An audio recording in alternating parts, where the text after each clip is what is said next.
What's up, everybody? Today we're going to talk about shrimping. Now, if you're newer to Jiu Jitsu, you're going to find that getting good at shrimping is going to save your butt a lot, because early on you're probably going to be on the bottom and all you're going to be able to do is start trying to shrimp, reestablish guard, shrimp, try to get to your knees, shrimp, shrimp, shrimp. Everything's going to be about shrimping. You're probably going to hear your instructor telling you that, move, move, get on your side, things like that, right?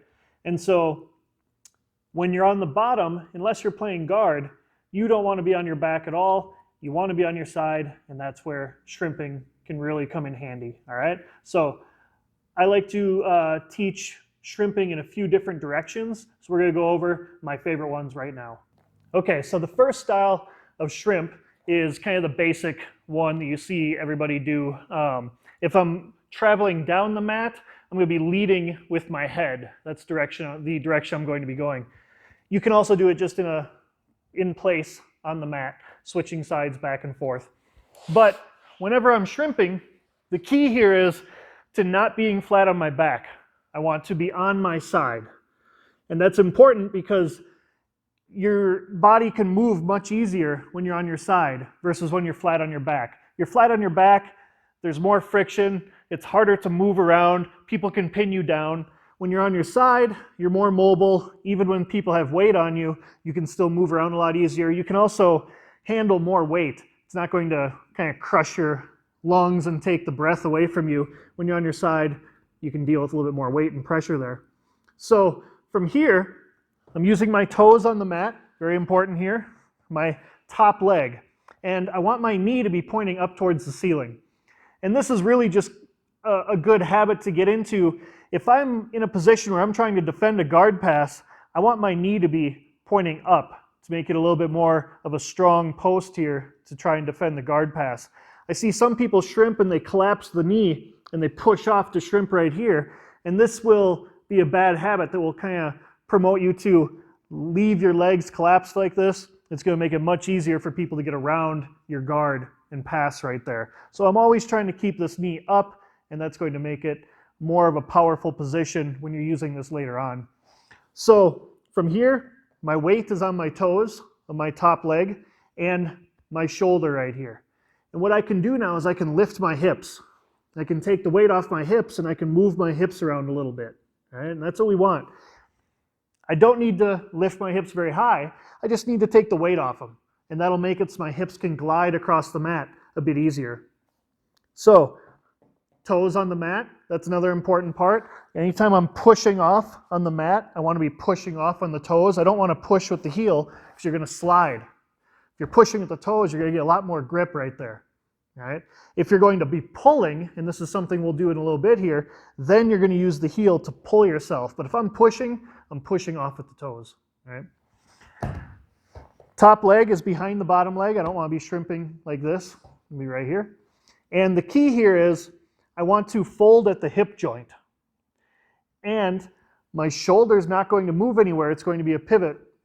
So as I shrimp, my hips are going to go back and they're going to get kind of in line with my shoulder here. So watch, my shoulder's not going to slide. It's just going to rotate. And now I can come back straight. So if I do it again, I'm on my toes, I'm on my shoulder. I can lift my hip up here a little bit, take the weight off it. My shoulder doesn't slide, so I'm not pushing off or moving my shoulder.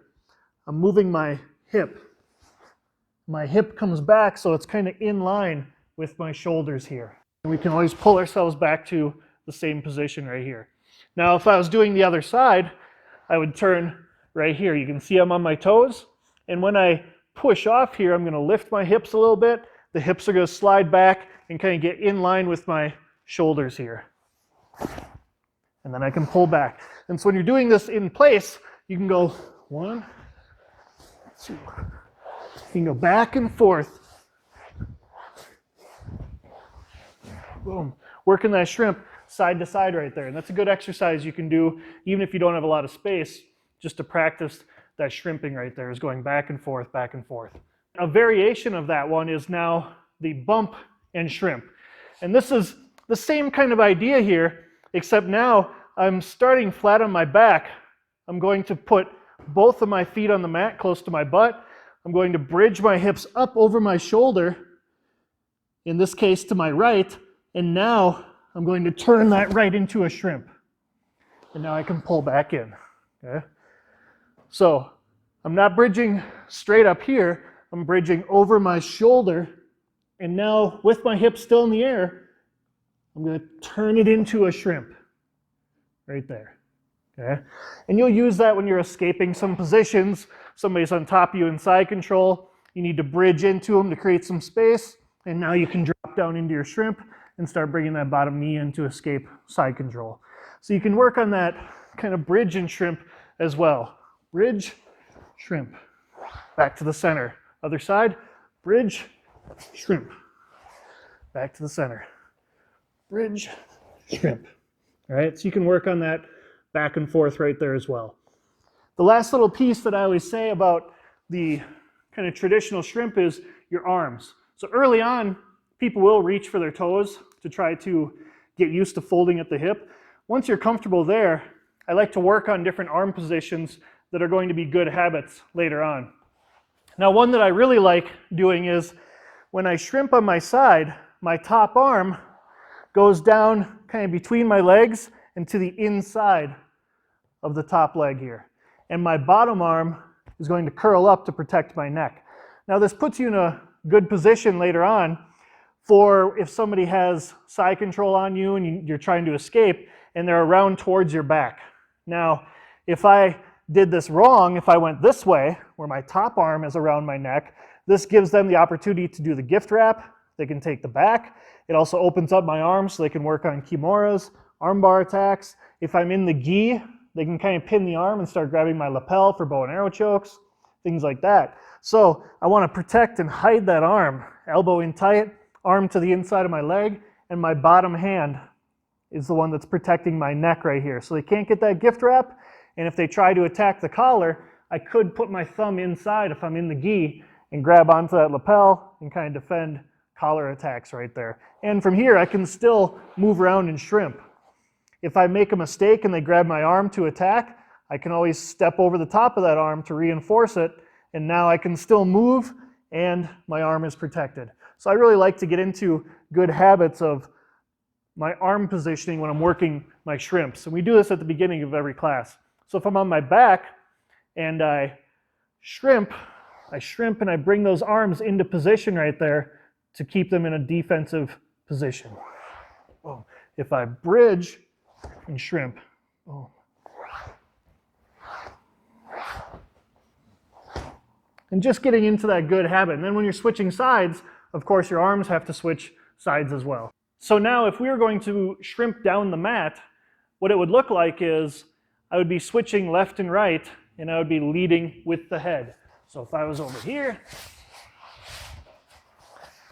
I would shrimp here, I would switch sides, post, shrimp.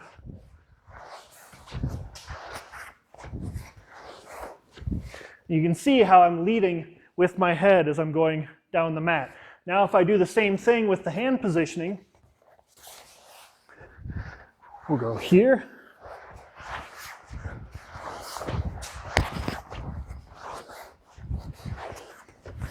So that's kind of the basic shrimping right there. And next we're going to get into sideways shrimping.